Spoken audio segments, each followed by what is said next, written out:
when you have a very terrible system like, you remember the Cultural Revolution, devolution, and the Great Leap Backwards, or Great Leap Forward, whichever you prefer to say, with Mao Zedong, where tens of millions of people starved to death because of bad policy, where culture like Chinese history and culture were destroyed, proactively destroyed, burn down temples, destroy old manuscripts, go smash down statues, anything. You know what? I got to say something, because, you often get this thing where China will reach out and say, the British looted our artifacts and so on and so forth to put in the British Museum, which is true, by the way.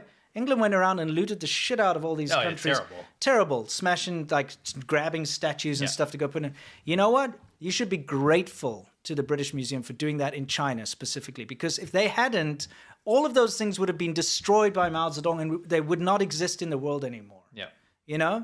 So yes, the British Museum and all that nonsense, they should send that stuff back. But now, the fact of the matter is that they are only existing in the world now because they were looted. Yeah.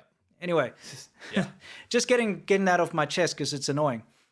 What you're seeing here is the Mao Zedong Great Leap Backwards, Cultural Devolution, communist songs, the red songs, coming back in a big way. It's the stuff we saw leaving China. When we got to China, this stuff was leaving, and China was being progressive and changing, and we're regressing again. So we'll just run it so you can see.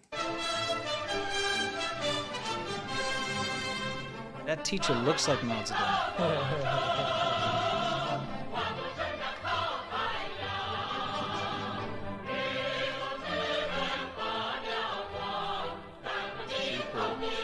My wife saw this, right? And she got actually upset, because this is the kind of stuff that they really were fighting to get rid of. Yeah. This stuff that they really didn't want to resurge, and this is 2022, and they're getting kids doing this. Yeah, I know. I mean, if you just look at the lyrics, because they've been translated. Again, this is a work of the Great Translation Movement. Yeah. Let's take a look over here. So you've got to understand, they are teaching little children to say, sing. Dude is so fat. Yeah, he is. Just that fat guy, Mao guy. Sailing the seas depends on the helmsman.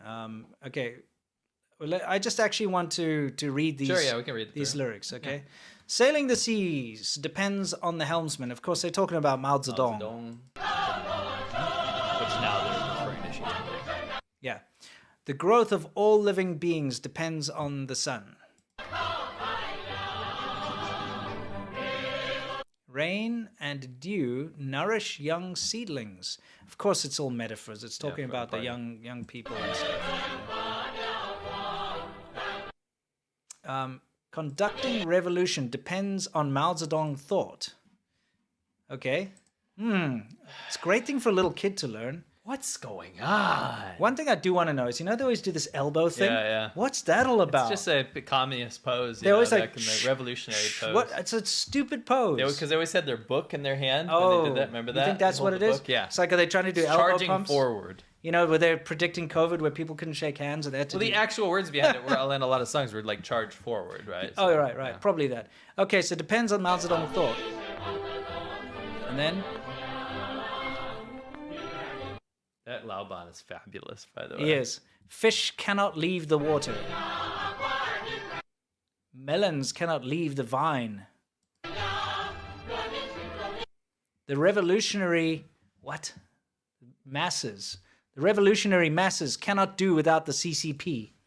So it's like, fish can't leave water. Melons can't leave the vine. You need the party to survive. You need the CCP for the revolutionary masses, Mao Zedong thought is a never set sun. So, remember they were like, everything needs the sun to survive. Yeah. So Mao Zedong thought, this crazy man's thoughts, those are the sun. That's what nourishes everyone and keeps everyone up. This is 2022, people.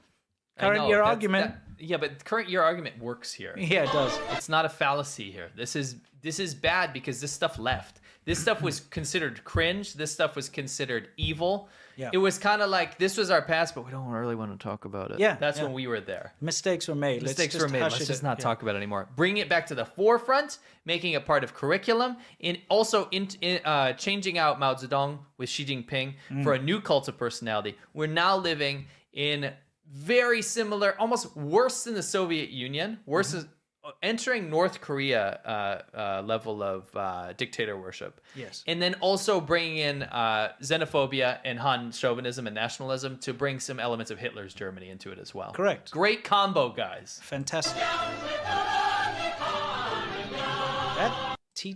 That teacher in the corner, you know, let's just say the heavy eater. He's fabulous. He is. He's just amazing, but he looks like Mao Zedong. He does. He really looks like a pork boy. Yeah, if you put the Mao suit on him, he would look exactly the same. I think he would institute a zero pork policy. Yeah, he would, because he'd eat up all the pork. Yeah, that's a little quip from a new video. Yeah, it's coming out. It's going to be fun. By the way, if you take a look down there, there's also office workers doing the same thing, and you find this in companies. It's quite common to do these kind of performances, but it's not just the little children; it's the office workers too. It's like cool now, which is really screwed up. I mean, it's literally like, I don't know, as if Mein Kampf suddenly became like back in fashion. This song Nazi is during salutes, the Cultural Revolution, when millions of teachers, intellectuals, not just landlords or whoever you want to like, if you want to demonize them, people that were in the wrong place at the wrong time or held independent beliefs were murdered and paraded through the cities. And the country went into famine during the Great Leap Forward afterwards, or before it, and destroyed everything in the process, and tens of millions of people died, and these are the songs being sung. Yeah, now kids are being taught this nonsense. Yeah. Anyway, you know, that's just CCP's gonna CPC or whatever. Yeah. By the way, again, there's this ridiculous thing they're trying to do, and I need to just make this very clear to everybody. You know CCP, Chinese Communist Party? You know it. We all know it. That's what we say. When we say the CCP, we mean the Chinese Communist Party. There are people trying to, and it comes from the Chinese government, trying to change the way people talk about the CCP. They're like, no. It's CPC, not CCP. Yep.